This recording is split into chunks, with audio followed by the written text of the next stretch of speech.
Parece que nós estamos voltando, gente. Eu tive aqui uma mensagem aqui no Instagram, né, de que tinha paralisado a live, mas vamos dar aqui mais uns 5 minutinhos para todo mundo voltar. E eu agradeço a vocês e peço desculpa aí por essa intercorrência, porque essas redes são danadas para fazer isso.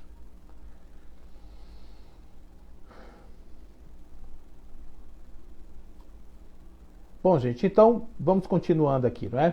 Nessa viagem que a gente faz e que a gente vai e que a gente volta muitas vezes, de certa maneira, essa compreensão do mundo espiritual, do mundo que existe para além da questão do túmulo, isso é um fato novo a ser considerado.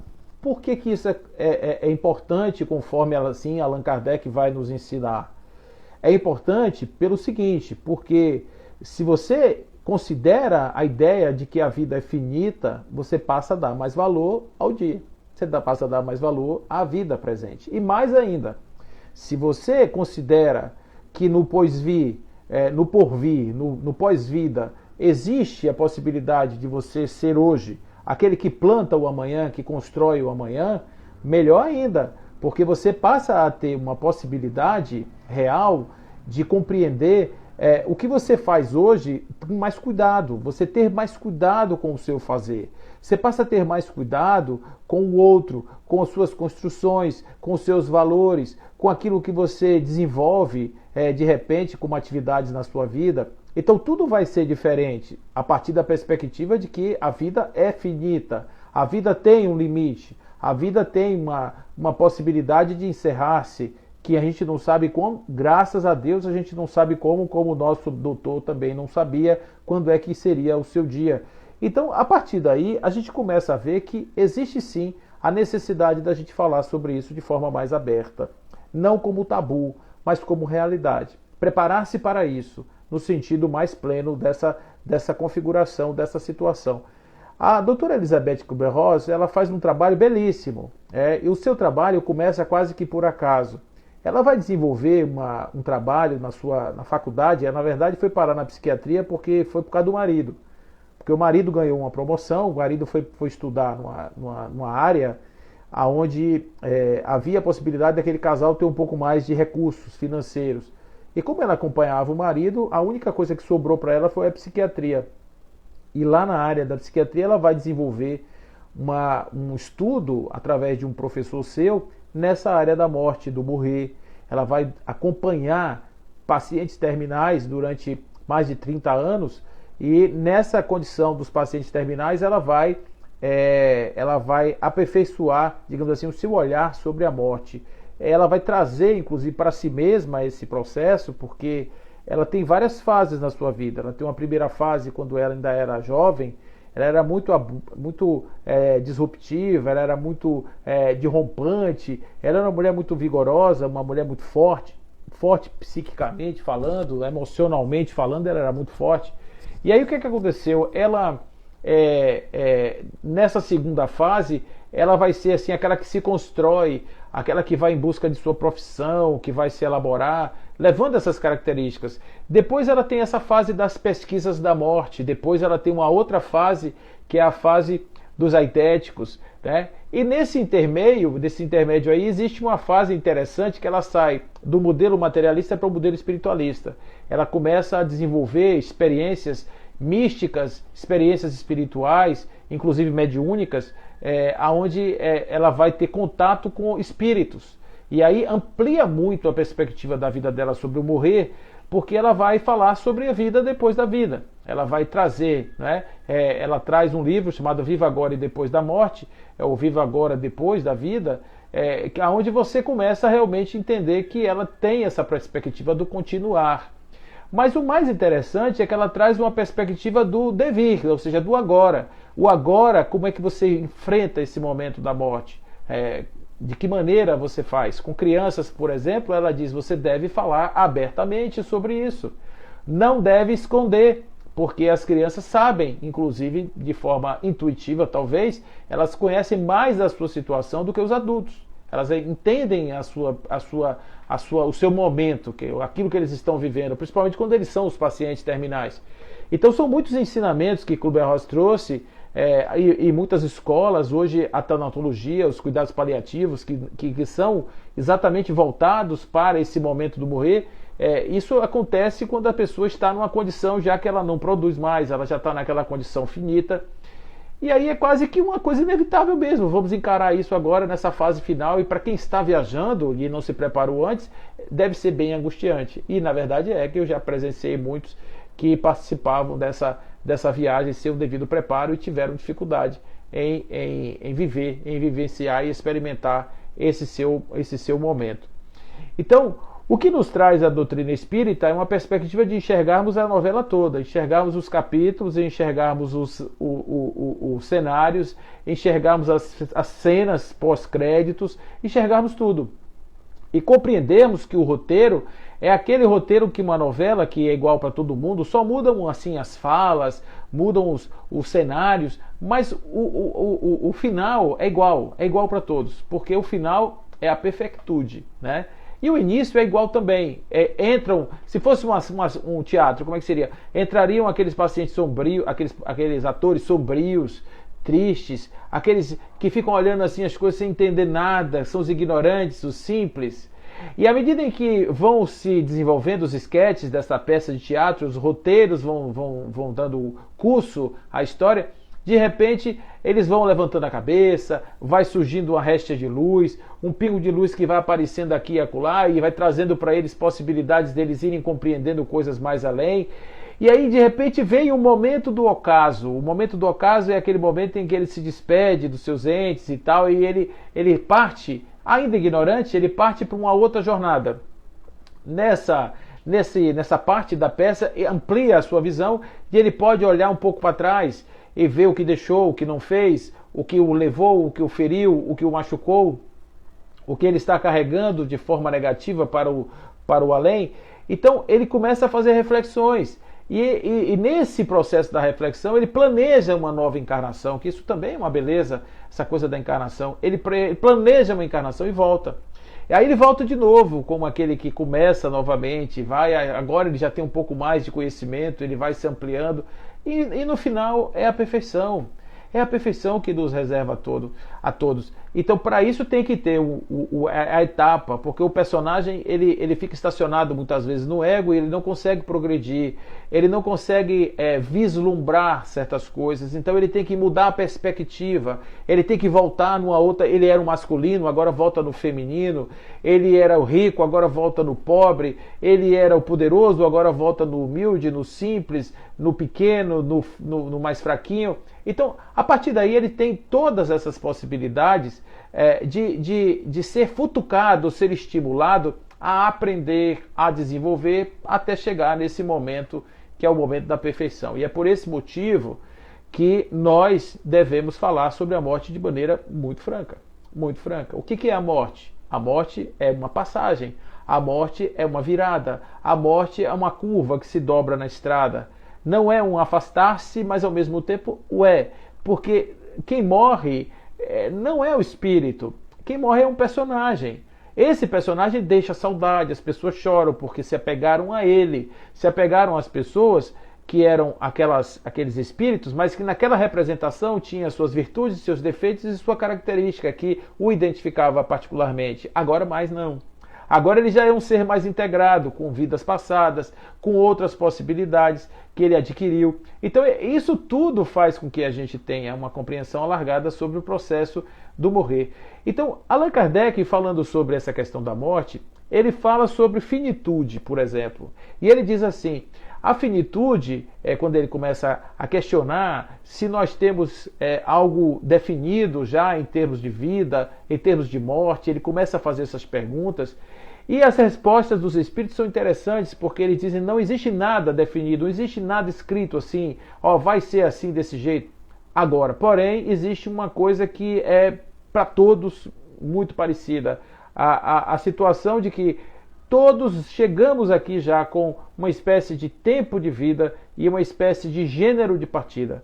Então a gente tem o gênero de chegada, o gênero existencial, o gênero de partida, de volta. Esse gênero não necessariamente é aquilo que aconteceu naquele dia, mas é o gênero.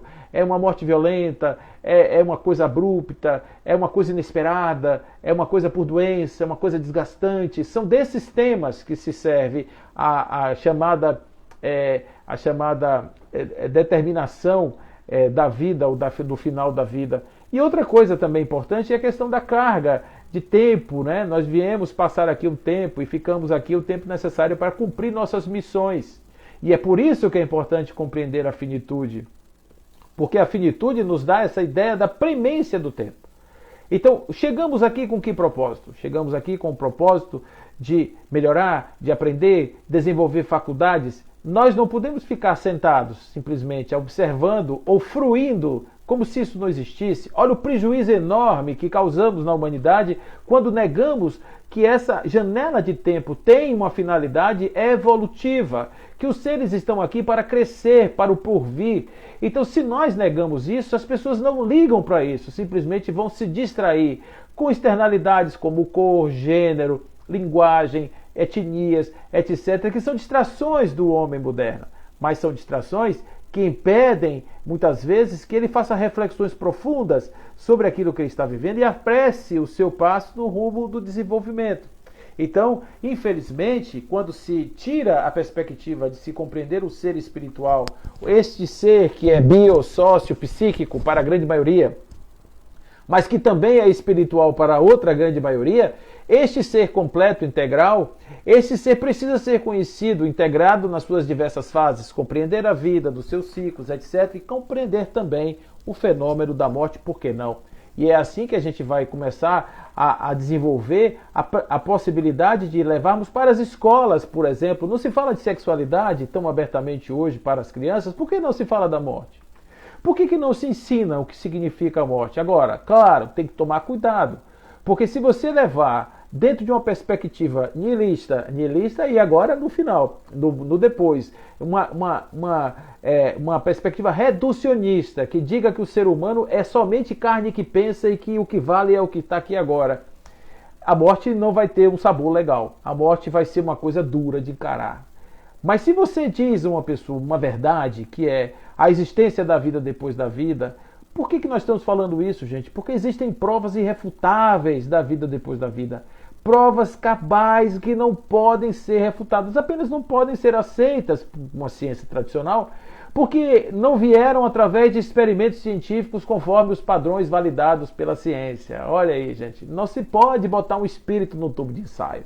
Não se pode botar um espírito numa placa de Petri. Não se pode fazer nada disso. Você tem que entender que para domínios diferentes existem técnicas diferentes, mas a ciência do espírito está aí para provar que os espíritos existem. Então, se você vai para uma escola dizer para as crianças que eles vão morrer, eles podem achar que a vida é perigosa. Mas se você disser para as crianças que eles são divinos, que eles são espíritos, que estão caminhando numa jornada de tempo evolutiva, portanto, e que eles têm um compromisso com o seu futuro, eles têm um compromisso com a sua questão moral, eles têm um compromisso com o seu desenvolvimento, dá a eles um senso existencial que não existe de ordinário quando você tira isso das crianças. Tirar Deus de uma criança, tirar Deus de um ser humano, é arrancar-lhe uma parte da alma. Não porque Deus seja necessário como fetiche ou como objeto de adoração, mas Deus como elemento da própria natureza intrínseca do homem. Isso sim é importante e não pode ser negado nem às crianças nem aos adultos. Então esses que professam o fim das religiões, etc., não sabem do problema que estão criando para a humanidade, que é uma humanidade sem chão, uma humanidade sem céu, é uma humanidade perdida, completamente desorientada, sem um referencial. Nós todos temos esse referencial porque nós somos teotrópicos, somos atraídos por uma grandeza divina e por isso nós precisamos conhecer esse processo como um todo, conhecer isso de uma forma plena. Então, quando vamos para o encarar da morte e encaramos dessa forma, a morte fica algo palatável. Não que você não vá chorar, que não vá sofrer, não é isso. A gente sofre porque a gente é humano e a gente tem essa necessidade. Mas isso não quer dizer que eu fique rodando como um peão no chão, minha vida acabou, me leve junto, etc. Essas coisas que são coisas que a gente não deveria dizer, não é por nada. É porque vai que o cidadão resolve caminhar e levar, né? Aí vai que a gente pede o que a gente não pode entregar. Então isso é uma coisa que eu acho que a gente devia respeitar um pouco mais esse momento da humanidade e trazer para a humanidade conhecimentos importantes sobre isso, sobre o viver e sobre o morrer. Porque a perspectiva da morte traz a ciência da vida, sem dúvida alguma. Então, Leon Denis, no livro O Problema do Ser, do Destino da Dor, ele fala algo interessante, que nós somos como o Sol. Ele diz, nós somos o Sol das regiões polares durante o estio. Ele diz assim, Leon Denis tem uma linguagem muito linda, e ele diz assim, descemos devagar, vamos enfraquecendo, parece que desaparecemos um instante por baixo do horizonte. E no fim, na aparência, é aparência, apenas aparência. Mas logo depois, torna a elevar-se o homem para novamente descrever sua órbita imensa no céu. Olha que coisa linda, gente. Ele está falando das reencarnações, dos ciclos da vida que começa, que passa, que acaba. Ele tem nesse livro, nesse capítulo sobre a morte, do livro O Problema do Ser e do Destino da Dor, um contato, ele trava um contato natural com a morte. Não peçais, ele vai dizer em outra parte, às pedras do sepulcro o segredo da vida. Os ossos e as cinzas que lá jazem, nada são, ficais sabendo, porque está aí agora o nosso momento importante de compreendermos que a vida não é a representação física, mas é apenas uma representação temporária. O corpo é um instrumento do espírito, o corpo não é. Olha só como a gente faz, a gente diz assim, meu corpo, meu espírito, e eu sou o quê? Né? Nós temos um corpo, que é uma expressão do espírito, que somos nós. Então o corpo é um instrumento que o espírito se utiliza para realizar-se em uma dimensão física densa, como a Terra. Nós temos o corpo físico, e por isso nós precisamos dessa carnalidade temporária, porque ela também nos ensina muitas coisas. Agora olha que coisa linda, Leon Denis fala sobre ela, diz assim, ó morte, ó serena majestade, tu, de quem fazes um espantalho, és para o pensador simplesmente um momento de descanso, a transição entre dois atos do destino, dos quais um acaba e o outro se separa. Quando a minha pobre alma, errante há tantos séculos através dos mundos, depois de muitas lutas, vicissitudes e decepções, for repousar de novo no teu seio, será com alegria que saudará a aurora da vida fluídica, será com ebriedade que se elevará do pó terrestre, através dos espaços insondáveis, em direção àqueles a quem estremeceu neste mundo e que a esperam. Não é lindo isso? Isso é Leon Denis, gente. Leon Denis é um perfeito, é lindo. E ele traz isso, ele traz a morte de uma forma natural, clara, como deve ser. Portanto, amigos queridos, amanhã nós vamos lá visitar aqueles que assim o fizerem, aqueles entes queridos, mas levem alegria, levem para ele a certeza de que isso fez parte importante da vida. Procurem trazer coisas boas, coisas que ensinem, porque observe que num dos textos os espíritos amigos nos ensinam que a morte foi esquecida como professora. Porque lá no cemitério, quando as pessoas estão lá, ficam assim, oh, nós somos um pequenininho, nós somos tão assim, nós somos frágeis, etc. Mas depois a gente passa a viver e esquece isso. Então a morte, ela precisa resgatar-se com a sua proficuidade, com a sua capacidade de nos ensinar profundidade da vida de uma maneira clara, de uma maneira precisa, de uma maneira bastante interessante. E nós, aprendendo a fazer isso, nós vamos viver mais leves, sem tanto estresse, sem tanta angústia, porque na questão 853A está lá dizendo, de ordinário, e de fatal somente o momento da partida. Então a gente sabe que isso aí a gente não tem muito o que escapar. A gente não sabe porque isso depende apenas de Deus, depende apenas dos códigos divinos, das leis divinas, depende apenas da bondade magnânima do Pai Celestial que nos concede a oportunidade do tempo. Mas de tudo isso que eu estou falando a vocês, a coisa mais importante é saibamos aproveitar o espírito do tempo. Saibamos que Cronos está sentado do nosso lado. Nós somos os ardilosos Sísifos. Nós estamos o tempo inteiro enganando a morte, tentando fugir dela, e ela está sentada do nosso lado aqui o tempo, esperando que cheguem o ocaso da matéria, que ela cansada vá se convencendo de que não mais produz a vida e, portanto, se despeça desse carreiro físico em direção ao mundo espiritual. Eu preciso dizer que realmente para nós hoje é importante compreendermos que a vida é a coisa mais importante, linda que nós temos.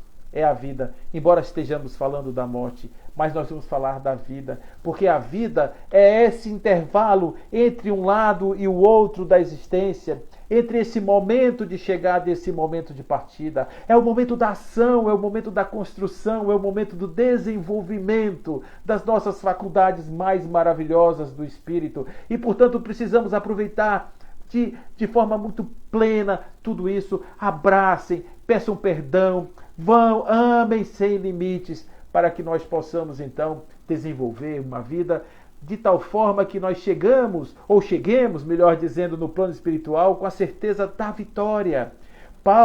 Aquele Paulo de Damasco, esse aqui é genérico, o outro que é de verdade. O Paulo, quando estava prestes a perder a sua cabeça, o soldado vacilava porque estava assim, sem saber qual era o crime daquele homem. E ele virou para o soldado e disse: soldado, cumpra com sua missão, porque a minha missão aqui eu já terminei. Acabei, não tenho mais o que fazer aqui. Pode terminar a sua missão.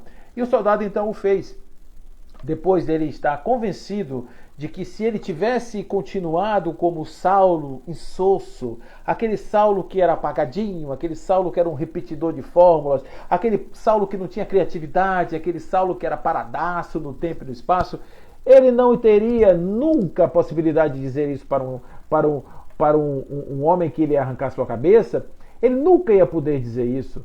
Ele simplesmente ia dizer que não faça isso comigo, Senhor, poupe-me mais um dia esse miserável ser. Não. Quando ele vira para esse seu algoz e diz assim: arranque minha cabeça, acabe a minha missão que já foi concluída de todo em toto. Então isso é porque realmente a gente tem a consciência de que a gente fez a nossa parte. Então façamos a nossa parte.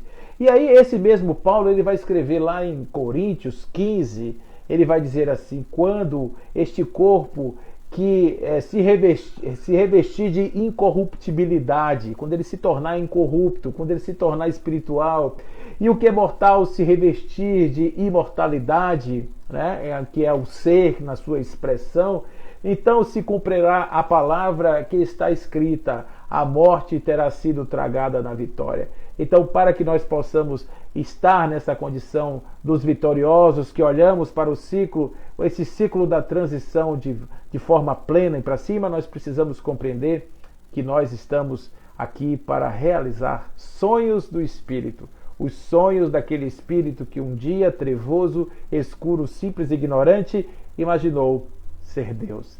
Essa jornada é linda, é maravilhosa, e por isso o Espírito Lázaro diz: duas palavras do alfabeto enchem o nosso coração.